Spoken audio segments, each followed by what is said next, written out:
Buenos días, mi hermano. Buen día. Les saludo con la paz de Cristo. Amén. Doy la gracia a nuestro hermano, olvidé su nombre, Daniel. Daniel, estamos contentos con tu visita y también a la vez personalmente te felicito, ¿verdad? Porque es uno de los pilares fundamentales de un creyente es las misiones. Porque eso fue el mandamiento del Señor. Justamente encontramos, ¿verdad?, en Mateo 28, ¿verdad?, que este es un mandamiento no opcional a los creyentes, ¿verdad?, de ir llevar el evangelio, ¿verdad?, a toda criatura. Entonces, personalmente, hermano, te felicito porque imagínense que creo que está de vacaciones, porque los creyentes no tienen vacaciones, ciertamente, ¿verdad? Pero él ha venido a visitar a su familia, pero aún así no se ha desconectado del Señor. Y eso es maravilloso aprender de este hermano, ¿verdad? Porque el domingo nosotros usábamos un lema, desconectando del mundo, ¿verdad? Haciendo un trabajo espiritual de retiro. Pero yo creo que a uno de mis hermanos afectó eso. Hoy en día se está desconectando porque no veo muchos jóvenes acá hoy. Así que creo que afectó eso. Pero eso te felicito, hermano. Y siempre la casa está abierta para vos, hermano. Y agradezco tu presencia, ¿no?, en el nombre del Señor. Amén. Amén. Bueno. Y como recién estaba diciendo, ¿verdad?, no es opcional, ¿verdad?, la palabra del Señor en Mateo 11, 29, 28, 19, ¿verdad?, de ir a llevar el evangelio. Justamente estos tres mensajes que hoy me toca a mí traer, que yo es como una miniserie que yo titulé Mi compromiso con el evangelio. ¿Cuántos o tanto como es para nosotros este compromiso para cada uno de nosotros? ¿Verdad? Ciertamente es un compromiso para cada uno de nosotros del evangelismo, de llevar las buenas noticias a personas que aún no han escuchado. Y prácticamente es el tercer estudio que estoy trayendo. El primero era la mujer samaritana. El segundo estudio era Jesús y Nicodemo, ¿verdad? Hoy en día vamos a estar tocando un personaje también que es muy conocido por nosotros, es el joven rico, que se encuentra en Marcos 10. Este no va a ser nuestro capítulo central, a pesar que tiene versículo paralelo, ¿verdad?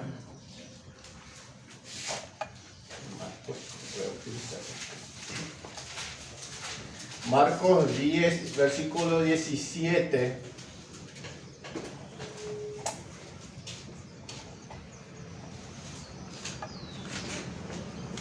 Si alguien quiere dar una lectura bien fuerte, hasta el 21 nada más, vamos a ver si hoy desarrollamos todo esto.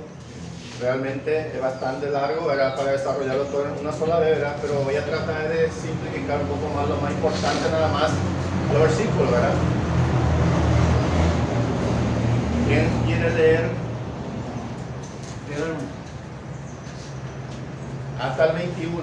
Vamos. San Marcos entonces 10, 17 dice: al salir él para seguir su camino, vino un corriente hincando la rodilla delante de él, le preguntó: Maestro bueno, ¿qué haré para heredar la vida eterna? Jesús le dijo: ¿por qué me llamas bueno? Ninguno hay bueno, sino solo uno, Dios. Los mandamientos sabes: no adulteres, no mates, no hurtes, no digas falso testimonio, no defraudes, honra a tu padre y a tu madre. Él entonces, respondiendo, le dijo: Maestro, todo esto lo he guardado desde mi juventud. Entonces Jesús, mirándole, le amó, le dijo: una cosa te falta. Anda, vende todo lo que tienes y dalo a los pobres, y tendrás tesoro en el cielo. Y ven, sígueme. tomando tu cruz. Amén. Bien, bien sabemos que nuestro Señor Jesucristo, ¿verdad? Enfocó a varias personas en su evangelismo y se ha tocado con personas de distintos caracteres, porque bien sabemos que no todos somos iguales en ese sentido, independientemente de lo que uno piense cada uno, ¿verdad? Pero ciertamente cada persona tiene un carácter diferente. Bien, en este tema de hoy, Jesús se encuentra con un joven rico. En el versículo paralelo tenemos Mateo 19 para tomarlo en cuenta y Lucas 18, que hermano Gabriel, quiero que Mateo 19, 22, pueda leernos, y Arturo, Lucas 18, 23. ¿Qué conocemos acerca de este joven? Así como Nicodemo, bien sabemos que era un hombre principal de las sinagogas, ¿verdad? Un hombre religioso, conocedor de la Biblia, del Antiguo Testamento, manejaba muy bien la Torá y también era adinerado seguramente, ¿verdad? Prácticamente, ¿verdad? Entonces, ¿qué sabemos acerca de este joven? Según Mateo 19, 22. Mateo 19, 22. Oyendo al joven esta palabra, se fue triste porque tenía muchas posesiones. Vemos ahí, ¿verdad?, de que era un hombre adinerado. Literalmente era un hombre adinerado, ¿verdad? Influyente seguramente en este tiempo de Jesús con los judíos. Y según Lucas 18, ¿qué dice Lucas acerca de este joven? 23. Sí. Entonces él, oyendo esto, se puso muy triste porque era muy rico. Bien. Vemos ahí sus posiciones, ¿verdad? También otro versículo paralelo, ¿verdad? Que nos indica, ¿verdad?, el autor de la escritura poniendo sus opiniones acerca de este joven. Bien. Entonces vemos, ¿verdad? Y lo llamativo de estos, el versículo 31 de nuestro capítulo central, dice, corriendo, arrodillándose delante del Señor. Es poco raro, ¿verdad?, el tema de este joven rico siendo adinerado, ¿verdad?, que en esos tiempos especialmente de que tiene que ir corriendo y arrodillándose delante de un hombre. Llamativo, ¿verdad? En nuestros tiempos, un rico, no sé, a quién lo podríamos dar como ejemplo, yo creo que no haría esto, ¿verdad? Bien orgulloso sería el tiempo de nosotros, cualquiera que tiene dinero, y mucho menos ir adelante hincándose de un hombre, ¿verdad?, que para el tiempo de Jesús, y bien conocemos, ¿verdad?, que su historia no es de una familia muy conocida, ¿verdad? Prácticamente un simple, podríamos decir, civil o sencillo en ese tiempo, ¿verdad? Bien, entonces llama la atención, ¿verdad?, esto de que realmente este hombre rico se vaya corriendo y dice, ¿qué nos da a entender esto de este joven? Lo más probable es que había una necesidad acerca de este hombre. Y eso lo vamos a ir viendo, ¿verdad? Realmente, ¿qué hay en su corazón? Y viene la pregunta de este joven delante del Señor. ¿Qué dice nuestro versículo principal? El versículo dice, el versículo 1, al salir él para seguir su camino, vino uno corriendo e hincando la rodilla delante de él, le preguntó. Hay una pregunta de este joven. ¿Y cuál fue la pregunta? ¿Qué haré para heredar la vida eterna? Se nota que había una necesidad de parte de este joven. Había una necesidad. Quizá, ¿verdad?, podemos deducirlo antes de que nosotros conociéramos la escritura de todos estos detalles, podríamos deducir muchas cosas, ¿verdad? Que había una necesidad de vacío interior de este hombre. O tal vez se le pasó algo en la cabeza que le llamó la atención para preguntar. Está pidiendo una información a nuestro Señor Jesucristo. Porque una pregunta, ¿qué haré? Algo necesitaba conocer acerca de su vida. Porque bien sabemos que leyendo, vemos, ¿verdad?, que este hombre, aparte de sus posiciones económicas, también era un conocedor, ¿verdad?, de la Torá, de la ley. Y evidentemente vemos que él dice, ¿verdad?, que él lo ha guardado todo. O sea que vivía una práctica moralmente, digamos, un buen chico, vamos a decirlo en otro sentido, ¿verdad? Que realmente si nosotros vemos hoy en día un joven de este calibre, ¿verdad? De adinerado, hasta inclusive de buena ética moral, cualquier padre le gustaría que eso fuera su yerno, ¿verdad? Porque eso es lo que evidencia según este joven se cree, ¿verdad? Y lo que relata también Marcos. Bien, vamos a ir partiendo. Ahora viene la pregunta, siempre yo digo, muchas veces nosotros también enfocamos este tipo de evangelismos. Y la forma que utilizó Jesús. Jesús simplemente para que algo rápido pueda ocurrir, ¿verdad? Para la salvación de este joven, o para nosotros mismos, si nosotros vamos a aplicarlo de una manera moderna, lo más práctico le podríamos decir cuando hizo esta pregunta, ¿qué haréis? Lo más rápido le hubiera dicho, bueno, reconoce a Jesús y hazte una oración y ya sos salvo. O Jesús le hubiera dicho, bueno, recíbeme a mí como tu Salvador y tendré tesoro en el cielo. O sea que algo rápido hubiera hecho Jesús, pero no fue así, ¿verdad? Esa es la forma más rápida que pudiera haber hecho Jesús, pero no fue así.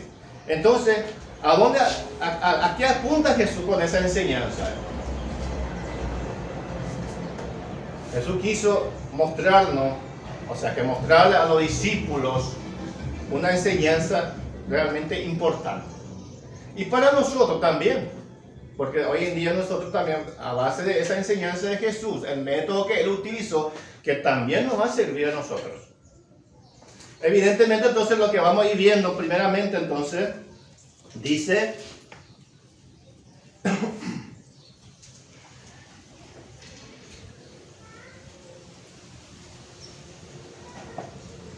¿Qué concepto este joven tenía acerca de la vida eterna? ¿Qué tanto él conocía acerca de la vida eterna? Porque bien sabemos que en el Antiguo Testamento prácticamente muy poco se habla de la vida eterna, ¿verdad? Capaz, y encontramos en la Biblia que el concepto de este joven acerca de la vida eterna estaba en el Antiguo Testamento en el libro de Daniel. ¿Alguien puede buscar Daniel 12:2? Vamos a ir mirando un poquito, ¿verdad? ¿De dónde viene, podría ser el conocimiento de la vida eterna de este joven? Daniel 2 digo. Otro puede buscar Juan 5.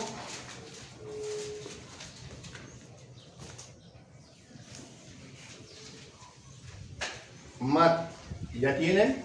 Daniel 12:2. Sí. Leo. Sí. Y muchos de los que duermen en polvo de la tierra serán despertados, unos para vida eterna y otros para vergüenza y confusión perpetua. Los que conocen la Biblia en el tiempo de Jesús, los que conocieron el Antiguo Testamento, conocen esta profecía, ¿verdad? Que llegará el tiempo, ¿verdad? Cuando Cristo viene, ¿verdad?, a reinar con sus pueblos, ¿qué sucederá? Que el mismo Jesucristo dijo en Juan 5, 28 y 29. Miren un poco, comparen este versículo de Daniel con el mismo palabra de Jesucristo, que también el mismo Jesucristo utilizó la escritura de Daniel, ¿verdad? Hermano, dice, Sí. no os maravilléis de esto, porque vendrá hora cuando todos los que están en los sepulcros oirán su voz, y los que hicieron lo bueno saldrán a resurrección de vida, mas los que hicieron lo malo a resurrección de condenación. ¿Sabe la relación de la vida eterna este joven? Por eso le preguntó, ¿qué haré para heredar la vida eterna? Tenía conocimiento, ¿verdad? Porque en el Torá se encuentra, y el mismo Jesucristo también ha proclamado. Bien sabemos también la historia de Lázaro, el hermano de Marta y María, cuando lloró en el sepulcro por Jesús. ¿Cuál es la palabra de María cuando le dijo a Jesús acerca de su hermano? Yo sé, dice, que en los postreros días Él resucitará. ¿De acuerdo esta palabra? Bien, a base de estas escrituras, vemos, ¿verdad?, que este joven, la resurrección va relacionada con la vida eterna. Porque eso es lo que enseña la Biblia, ¿verdad? Eso es lo que estamos leyendo.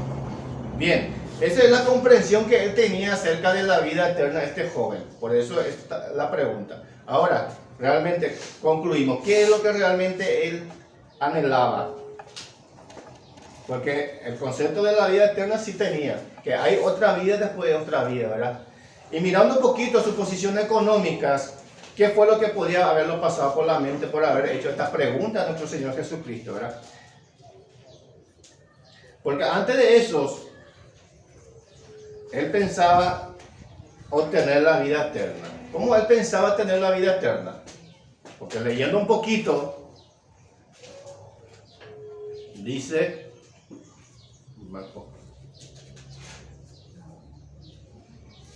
ahí, dice, cuando le dijo Jesús primeramente era, ¿por qué me llamas buenos? Ninguno hay bueno, sino solo uno, Dios. Jesús comenzó, ¿verdad?, a sacarle a la luz de la palabra realmente quién era él. Porque vemos el texto, dice que cuando le pregunta Jesús, ¿los mandamientos sabes? ¿Y qué él respondió?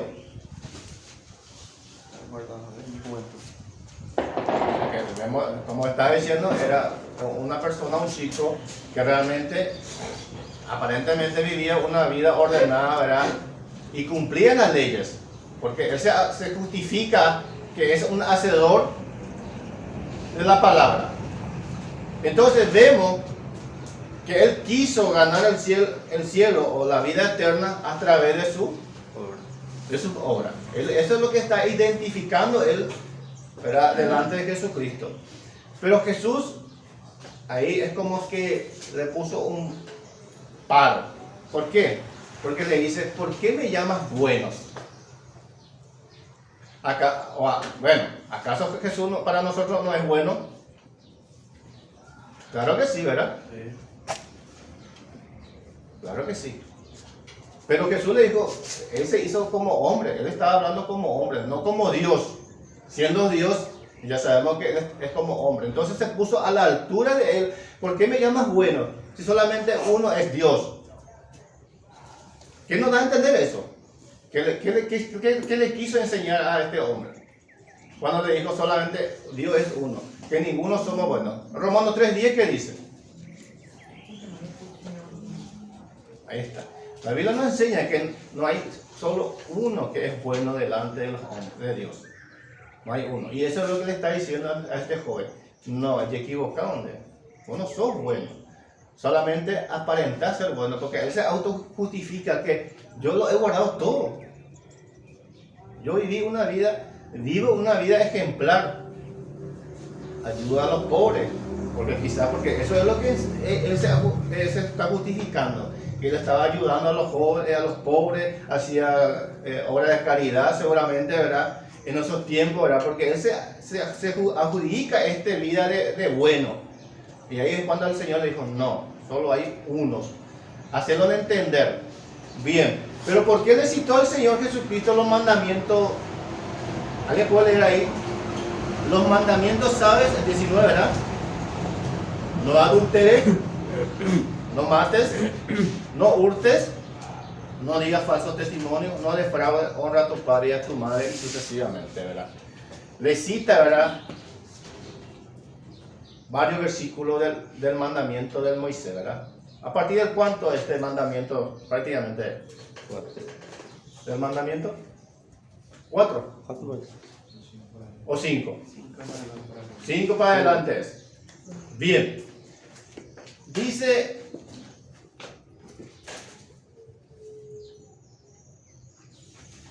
algo resaltante que quiero rescatar también de este joven. Al hacer esta pregunta, ¿qué haréis? Porque de algo no estaba seguro. Porque él sabía que hacía buenas obras, ¿verdad? Pero dudaba de que algo le faltaba. No era completo, él no se sentía completo. ¿Por qué? Porque de ahí viene justamente la pregunta, ¿qué haré? En el otro versículo paralelo dice, ¿qué más me falta? Hay algo más que debo hacer, Señor, para que yo pueda heredar el cielo. ¿Verdad? Eso es lo que le da a entender este joven. Bien,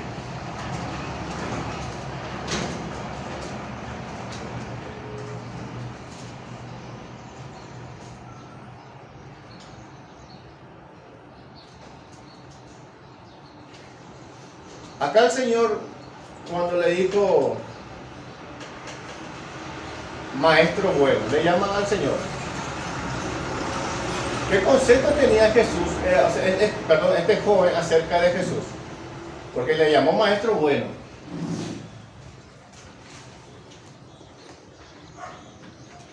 ¿Qué podría ser? Así como Nicodemo, ¿se acuerda cuando le dijo también maestro? Sabemos que has venido de parte de Dios. Pero simplemente Nicodemo, como este joven también, la veía como un simple maestro. No como a un gran maestro como nosotros les conocemos, ¿verdad? A un hombre común y corriente. Lo que no entendía es quién estaba delante. Con la mujer samaritana también pasó lo mismo. Si tú supieras quién te pide el agua para tomar, ¿te acuerdas del pozo? Le dijo, es lo mismo lo que le está diciendo también acá Jesús a este joven rico. Y es cuando ahí viene la pregunta, cuando le contestó, era Jesús, solo hay uno, mostrándole su condición. Ahí se dio lo que Jesús le está diciendo, lo que tú estás haciendo con todas tus obras no alcanza para la vida eterna. Es por eso que ahí viene la respuesta a nuestro Señor Jesucristo, ¿verdad? Cuando le dijo, ¿verdad? Dice, cuando le dijo, una sola cosa te falta. Vende lo que tienes, todo lo que tienes, y repártelos a los pobres, ¿verdad? ¿Acaso eso es cierto? Que yo tengo que vender mis bienes o mis posiciones, tengo que entregar a los pobres para heredar la vida eterna. No, ¿verdad? Los que nosotros conocemos la palabra no, pero tiene que tener en cuenta que está delante de inconversos. La idea de esta enseñanza de Jesús es evangelizar, ¿verdad?, a los que nos conocen y hacer entender la situación que este joven, usando como ejemplo a este joven que se quiso ganar el cielo, ¿verdad?, ganando a través de sus obras, de sus buenas acciones, ¿verdad? Es lo que nosotros también enfocamos a nuestros oidores, hacerle entender, ¿verdad? Y utilizar el método de Jesús. Cuando usó esta ley al joven, cuando le dijo los mandamientos, ¿sabes? ¿Qué le está mostrando a este joven? El espejo. Un gran espejo para esa persona. ¿Un espejo para qué sirve? A mi señora especialmente yo siempre le veo delante del espejo, peinándose, poniendo algunos pintura en la cara, que es normal de todas las mujeres. Nosotros los varones también usamos espejo, ¿verdad? Para peinarnos. Muchas veces nos miramos, algo feo nosotros tratamos de arreglar, ¿verdad? Y eso fue lo que Cristo hizo al mostrarle estos mandamientos como un espejo para darles en qué situación está eso. La ley que nos muestra nuestras condiciones delante de Dios. La única manera de que nosotros, viendo a través del espejo nuestros defectos, a través de la ley, vamos a darnos cuenta que realmente somos pecadores, que no somos perfectos. Y de ahí viene justamente, ¿verdad?, la mano de nuestro Señor Jesucristo, ¿verdad?, cuando le mostró, ¿verdad?, a partir de los 5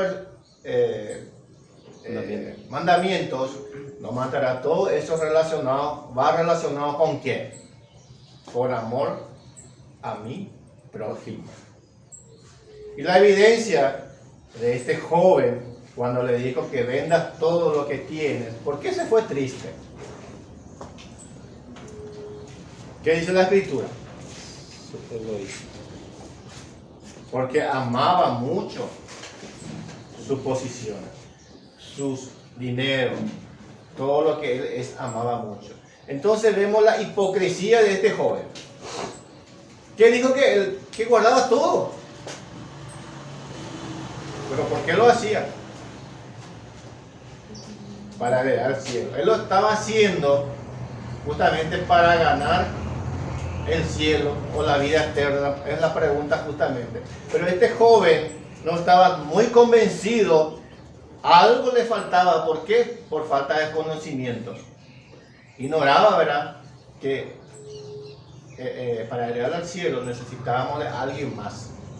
Ahí justamente viene la mano de nuestro Señor cuando le dice, ¿verdad?, vende todo lo que tienes, dale a los pobres y tendrás en el cielo, y ven y sígueme tomando tu cruz.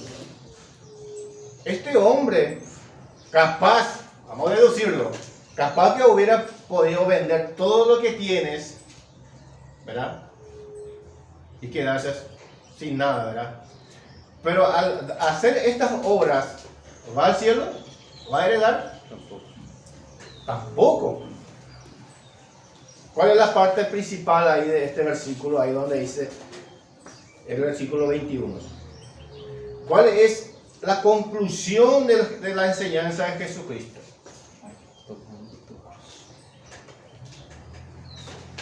Dice, sígueme. Esa es la palabra. Ese es lo que él quería enseñarle. Jesús no le mostró los primeros mandamientos, los 4 primeros mandamientos. Le mostró que solamente le mostró a partir del 5, el amor hacia su prójimo. Pero no le mostró, ¿verdad?, el amor a quién, a Dios. Porque los primeros 4 mandamientos, ¿a qué va relacionado? A Dios, el amor a Dios. Es cuando Jesucristo, cuando le dijo, los discípulos le preguntaron, ¿cuáles son los mandamientos más importantes? Amarás a Dios con toda tu mente, con toda tu fuerza, con todo tu corazón, ¿verdad? ¿Y el segundo cuál era? Algo parecido, dice. Amarás a tu prójimo como a ti mismo. Eso fue la enseñanza que nuestro Señor Jesucristo quiso darnos a la luz de sus palabras para mostrarle a sus discípulos cuáles son los métodos evangelísticos que Jesús utilizó y cuál es la aplicación de este joven rico, porque ciertamente nosotros nos encontraremos con personas ricas en este mundo cuando estemos predicando, ¿verdad? Yo me acuerdo, voy a contarles un testimonio real, ¿verdad?, que ya este joven, en ese tiempo era joven, y algo real que mi señora le conoce, que pasó eso, es el jugador Edgar Rojas, que todos le conocemos, ¿verdad? Y en esos tiempos nosotros estábamos yendo, él ya estaba comenzando a jugar, a surgir en el fútbol, y yo creo que ya, ahí no estamos. Él creo que ya estaba jugando en el club San Lorenzo, porque ahí fue cuando se inició profesionalmente después del club 20 de julio. Bien, y nosotros nos íbamos en una reunión casera como esta también, y en una de las ocasiones le tocó a este joven rico en el tema, ¿verdad? Y viniendo por el camino le preguntó Edgar a su mamá, si esto fuera así, yo no le voy a seguir a Cristo. Él siempre fue tacaño, este joven que yo le conozco personalmente. Siempre fue tacaño, ¿verdad? Y así es, así como les digo, así mismo dijo, si tiene que ser así, entonces yo no le sigo a Cristo, porque él, ahí te da a identificar qué cosa, que él no estaba dispuesto a entregar lo que Jesús estaba enseñando, ¿verdad? Lastimosamente entendió mal, ¿verdad?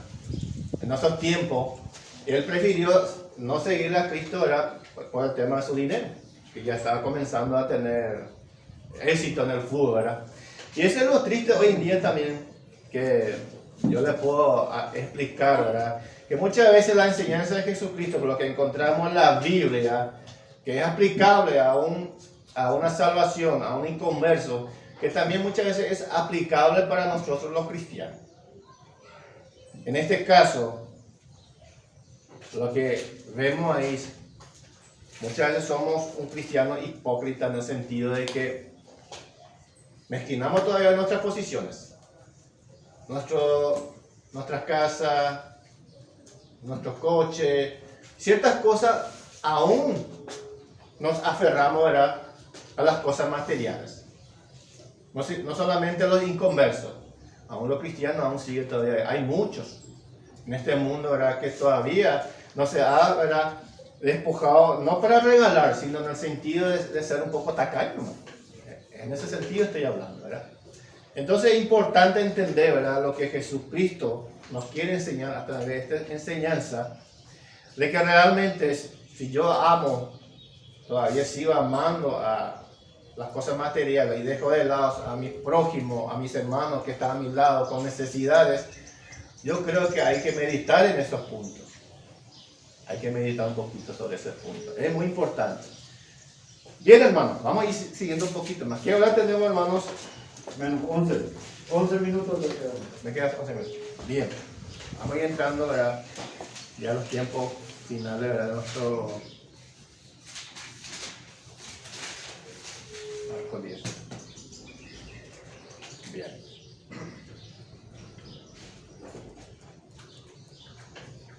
Siguiendo un poquito, ¿verdad?, todo lo he guardado, dice, una cosa te falta. Ya hemos hablado de eso, ¿verdad?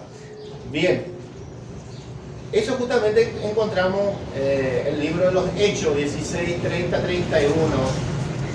Esa misma enseñanza es lo que Cristo le estaba enseñando acá en el libro de los Hechos 16, 30, 31. Vamos a mirar. ¿Qué haré, dice, para heredar la vida eterna? Fue la pregunta de este joven rico, ¿verdad? Y en el libro de Hechos, preguntó, una cosa te falta, le dijo Jesucristo, ¿verdad? En el versículo paralelo que no está registrado en Marcos, en Hechos 16, 30, 31.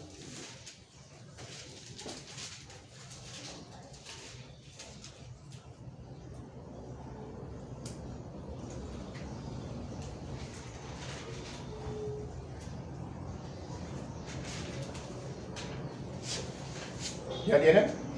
Amén. Por favor, si leen. Y sacándolos les dijo, señores, ¿qué debo hacer para ser salvo? Y ellos le dijeron, cree en el Señor Jesucristo y serás salvo tú y tu casa. Bien. Eso es justamente cuando dice que más te falta. Jesús nos mostró, ¿verdad?, a través de sus palabras, que para este joven, dice el versículos 22, dice, pero él, afligido por estas palabras, se fue triste porque tenía muchas posesiones.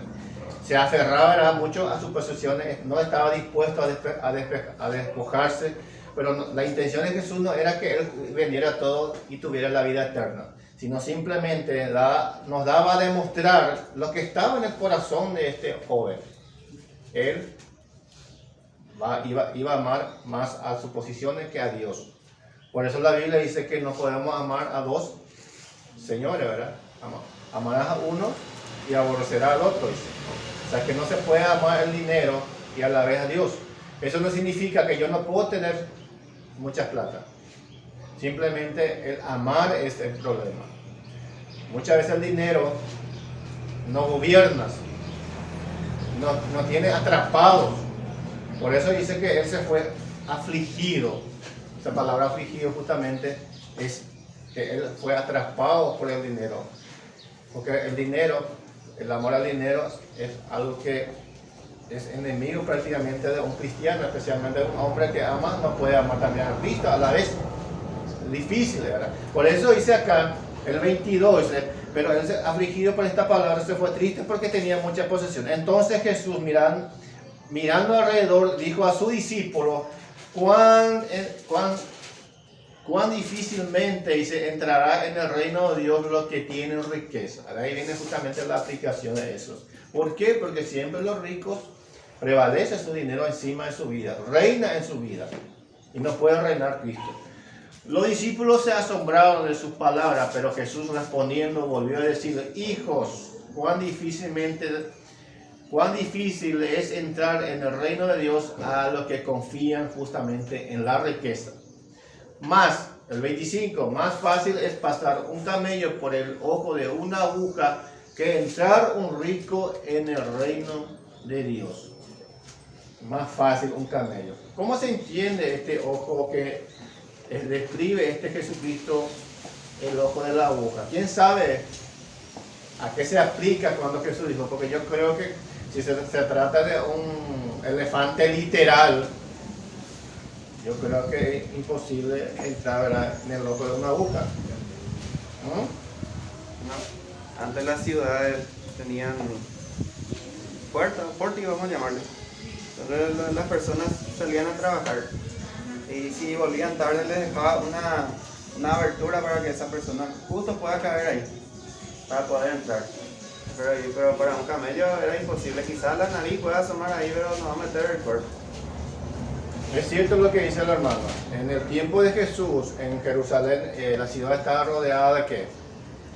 De murallas, para resguardarse, ¿verdad?, de los vecinos en tiempo de guerra o lo que sea, ¿verdad? Y hay un portón grande donde entra y sale todas las personas que vienen de visita, extranjeros o los ciudadanos mismos salen. Pero cuando es de noche son cerradas esas puertas grandes, entonces se dejó una puertita, digamos, por la muralla, donde la persona de noche, para que no se abra mal el portón grande, los que llegaron tarde puedan entrar. Pero un camello no puede entrar por su carga, tenía que descargar toda su carga y dice que apenas entra ese camello y a eso se le llama ojo, según la historia. Y a eso es lo que se refería a Jesucristo. Muchos interpretan mal este versículo, ¿verdad?, refiriéndose a una aguja que nosotros conocemos para coser. Que bien sabemos que un camello no puede entrar con ese agujerito, ¿verdad? Se interpreta mal, ¿verdad? De ahí viene esa explicación de Jesús. Bien, volvemos entonces. Dice el 26, ellos se asombraron aún más diciendo entre sí, ¿quién pues podrá ser salvo? Una pregunta de los discípulos. Entonces Jesús mirándolos dijo, para los hombres es imposible, mas para Dios no, porque todas las cosas son posibles para Dios. Algo interesante en este versículo que quiero aportar con ustedes. Bien sabemos, ¿verdad?, que no se está refiriendo solamente a un rico, ¿verdad?, que no tiene posibilidad de entrar. Todo rico puede. Vemos en la Biblia hombres de Dios que fueron ricos, ¿verdad? El caso de Abraham y algunos hombres, ¿verdad?, David, otras personas adineradas, ¿verdad?, que pertenecen al cielo, al reino de Dios. Entonces cuando acá el 27 dices, para los hombres es imposible. Ella no dice para los ricos, ¿verdad?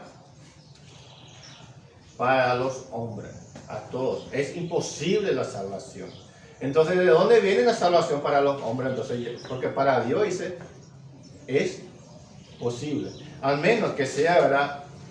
Mirando un poquito a Efesios 2, 8, 9 dice, por gracia sois salvos por medio de la fe. Y esto no de vosotros. ¿De dónde viene la gracia y la fe? De Dios. De Dios. Todo es dado por Dios. Por lo tanto, para Dios no es imposible. Para los hombres sí imposible. Si Dios me da la gracia, Él ya lo dio en la cruz a través de Jesucristo, y me da la fe, entonces tengo posibilidad de salvarme, ¿verdad? Eso es lo que está diciendo nuestro Señor Jesucristo. Entonces Pedro comenzó a decirle, aquí nosotros los hemos dejado todos y te hemos seguido. Bien, esta es la segunda parte que sería, ¿verdad?, nuestro estudio, para completar, ¿verdad?, porque queda poco tiempo ya, ¿verdad? Hay varios todavía, a pesar que tuve que simplificarlo, ¿verdad?, pero no creo que vamos a terminar. Bien, acerca de nuestro estudio de evangelismo,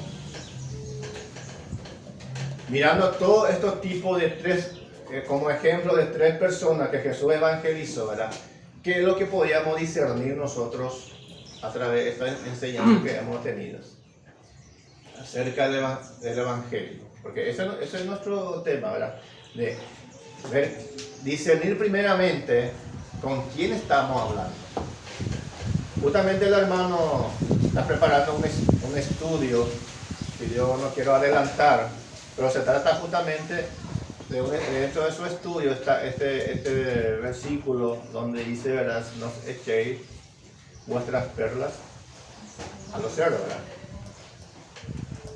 Ahí viene justamente nuestro discernimiento cuando vamos a estar predicando. El evangelio es para todos, o sea que la predicación es para todo tipo de personas. No hay excepción de personas para Dios en ese punto. Pero muchas veces nosotros como cristianos tenemos que discernir también con quién estamos hablando. Y ahí es el punto donde yo voy a dejar, porque el estudio le corresponde al hermano que va trayendo ahora para no adelantar mucho su estudio. Bien, el hombre está compuesto de cuerpo, alma, ¿verdad? El cuerpo, bien sabemos que es la parte física, material del hombre, ¿verdad? Y el alma es la parte espiritual que le corresponde a Dios. Y debido al pecado, hubo un problema. El hombre se ha distorsionado totalmente en la parte del alma. Y el alma corresponde a la mente, en la parte de la inteligencia, del conocimiento, la parte del corazón que corresponde a las emociones. Las emociones es donde amamos, odiamos, nos entristecemos, y la parte de la voluntad es el accionar. Por eso Jesucristo dijo el primer mandamiento: amarás con toda tu alma, con toda tu mente y con todo tu corazón y con todas tus fuerzas. Justamente las tres partes del alma apela a Jesucristo. Y como nosotros, viendo que hubo un pecado allá en el Edén y se ha distorsionado toda esa parte del alma, es por eso que el hombre inconverso no puede tener conocimiento de Dios, ni tampoco puede amar a Dios. Y tercero, no puede accionar su vida espiritual.